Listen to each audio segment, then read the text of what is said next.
Comic books and books. This week we got Battle Beast trailer for the new Battle Beast book. It is just as brutal as you might be thinking. Then we have Rob Zombie's Z is for Zombie children's book is creating a bit of a stir because apparently the internet does not know how to take a joke.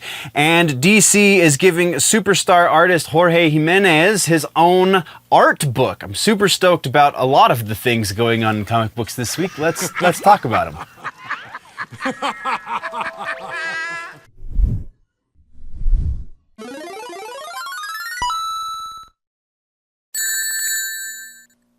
Hello nerds, welcome to the Clips channel. This is a clip, as if the channel name was not specific enough. This clip specifically comes from a show that I do over on the main channel called The Week in Nerddom. We are going to be talking about comic books and books very specifically in this clip. So news from the last week that has to do with everything comic books and books. Generally more on the comic book side because the books side of things is kind of a little bit more slow going when it comes to nerdy content, but we do still cover it. So that being said, I appreciate you joining me. Let's get into the news. So, no follow-ups or corrections. We do have trailers though. So, that's where we're actually starting. We have trailer for Battle Beast, the Invincible spin-off book, got a launch trailer. Go check it out. It looks like it's going to hold up to the expectations of Invincible readers.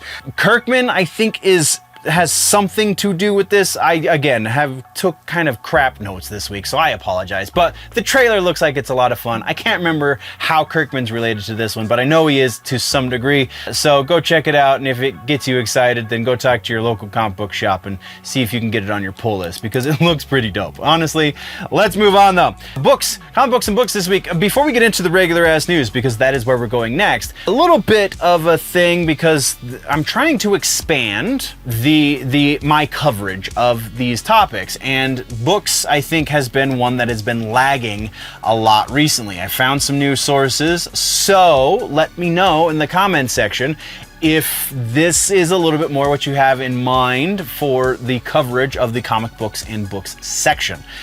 I'm trying to cast as wide a net as possible when it comes to these sections. So, regular ass news, as I said. First up, we have the Rob Zombie situation, which, good lord, what the hell is wrong with people? We have Z is for Zombie is the new quote-unquote children's book that Rob Zombie has released. It is on shelves to however degree that can be said anymore. You can order it on Amazon. You can order it through book retailers. It is not an actual children's book because it's written by Rob Zombie. It's made to look like a children's book, but then there's a lot of things from our past, if you were a millennial, that were made to look like they were for kids, but they were absolutely not for kids. Immediately things that come to mind: Tim and Eric, awesome show, good job. The Avenue Q musical on Broadway, the list goes on and on, it would seem. So for people to be judging it strictly on the packaging seems very naive, especially when you consider that the author is Rob Zombie. So, Rob Zombie has come out and said, of course it's not intended for children. Why do people not know how to take a joke anymore?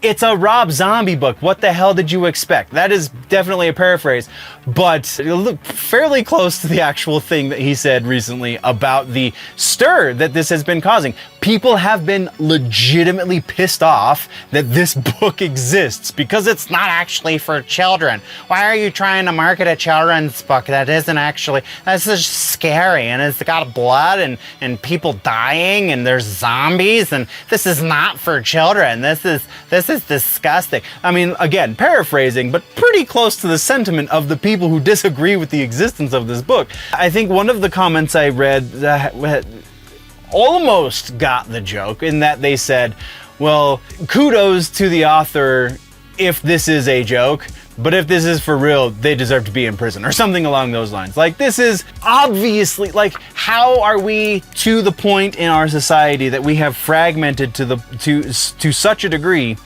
that people forgot that Rob Zombie makes horror-themed music and also horror movies. So if you get something that resembles a children's book from the guy who gave you the horror music and horror movies, maybe it's not really for kids. I don't know. Just saying.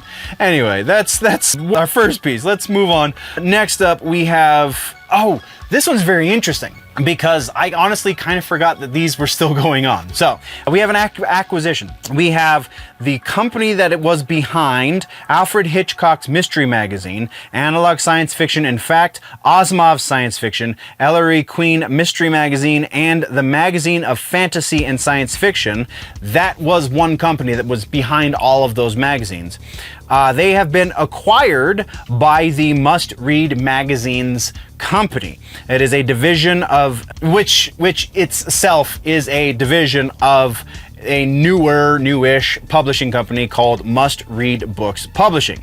They have said, Must Read Books has said that they are going to be keeping on all of their editorial staff from each of those individual magazines. They will be retained in the acquisition, but they didn't say anything about the lower level employees, so probably those guys are out of here. Jackie Sherbow, who has been promoted to editor of Ellery Queen Magazine, will also be joining the new publishing group as a publisher instead of just an editor of the Mystery Magazine. So that's pretty cool. These magazines, these have been around forever. I mean, there's a reason why Asimov's name is associated with one of them and Alfred Hitchcock's name is associated with the other one, because they've been around since the 50s. Actually, I think the Asimov one might have even been like the 40s.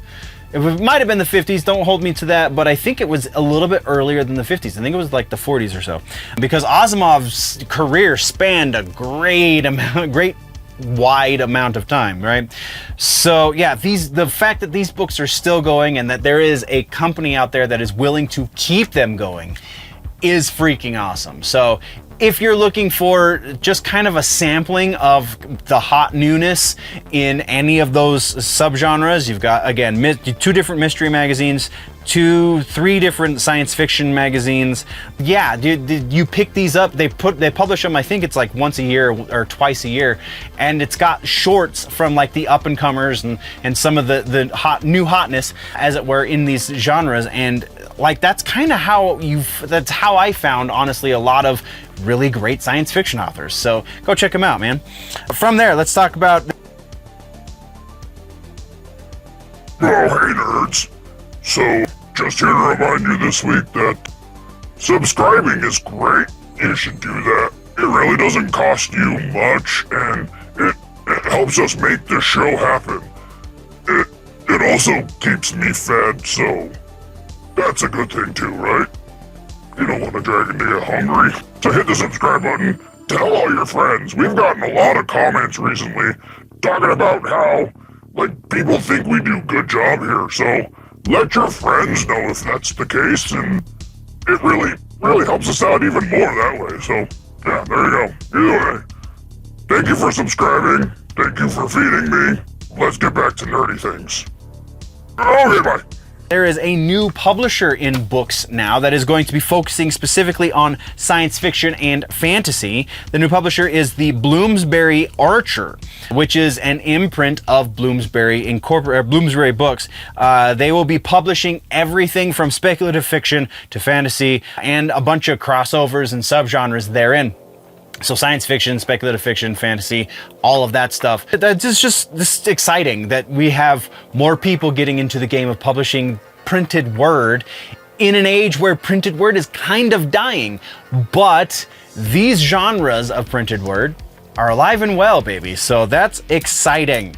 Let's move on though. Our final piece of regular ass news is Jorge Jimenez, DC artist extraordinaire. Honestly, the guy who, if I were to say, think of the most iconic DC image from the last 10 years, 15 years even, you're probably thinking of a piece of art from Jorge Jimenez. He is getting his very own art book courtesy of DC Inc. It is going to be 200 pages. It's going to span his entire career with DC. I don't know that he's currently doing art for anything under the DC umbrella right now, but it's not to say he's not going to in the future, or I'm just blanking some book that I know he's doing and I'm just forgetting that he's on it. So Jimenez, though, is one of the most like iconic artists of our time, like living comic book artist that is going to go down in history as one of the greats.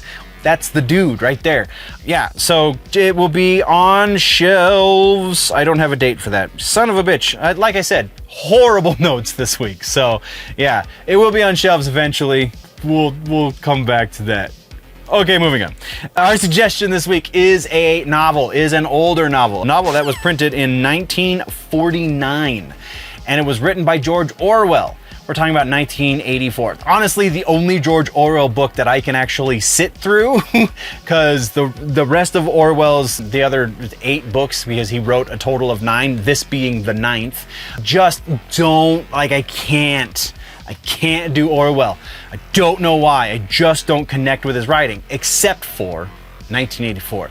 This one is mildly socially, politically motivated. I'm not gonna lie. I think even though Orwell may or may not have been some sort of anarchic socialist or something, I don't know what the hell Wikipedia has him listed as, because Wikipedia can be wrong. Wikipedia often is wrong, honestly, because Wikipedia is a bunch of activists who are editing it, so they're changing the way we interpret history, which is a whole other video for a whole other channel. But George Orwell, either way, even if he identified as something, I don't think he did, I think he still hit the nail on the head with this one, because 1984 could not be more relevant today than it has throughout its entirety of its existence.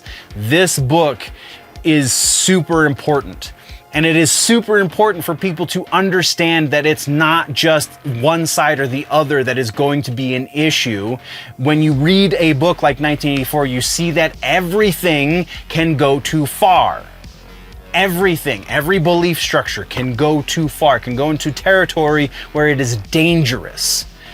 And that's, I think, the great point that George Orwell made with this book. So, go read 1984, especially if you've never read it before. It's not incredibly long. It's like 300-400 pages, and it will help you wade through the nonsense over the course of the next probably decade that we're going to be dealing with some craziness in our social political landscape. That's your suggestion for the week. Thank you very much, nerds, for tuning in. If you want to level up your nerdy, geeky, pop culture knowledge, then don't forget to subscribe and do all of the things. Go check out the main channel, Generally Nerdy, for the larger portion. Again, you get all of the sections into one convenient video over on Generally Nerdy. The name of the show is The Week in Nerddom.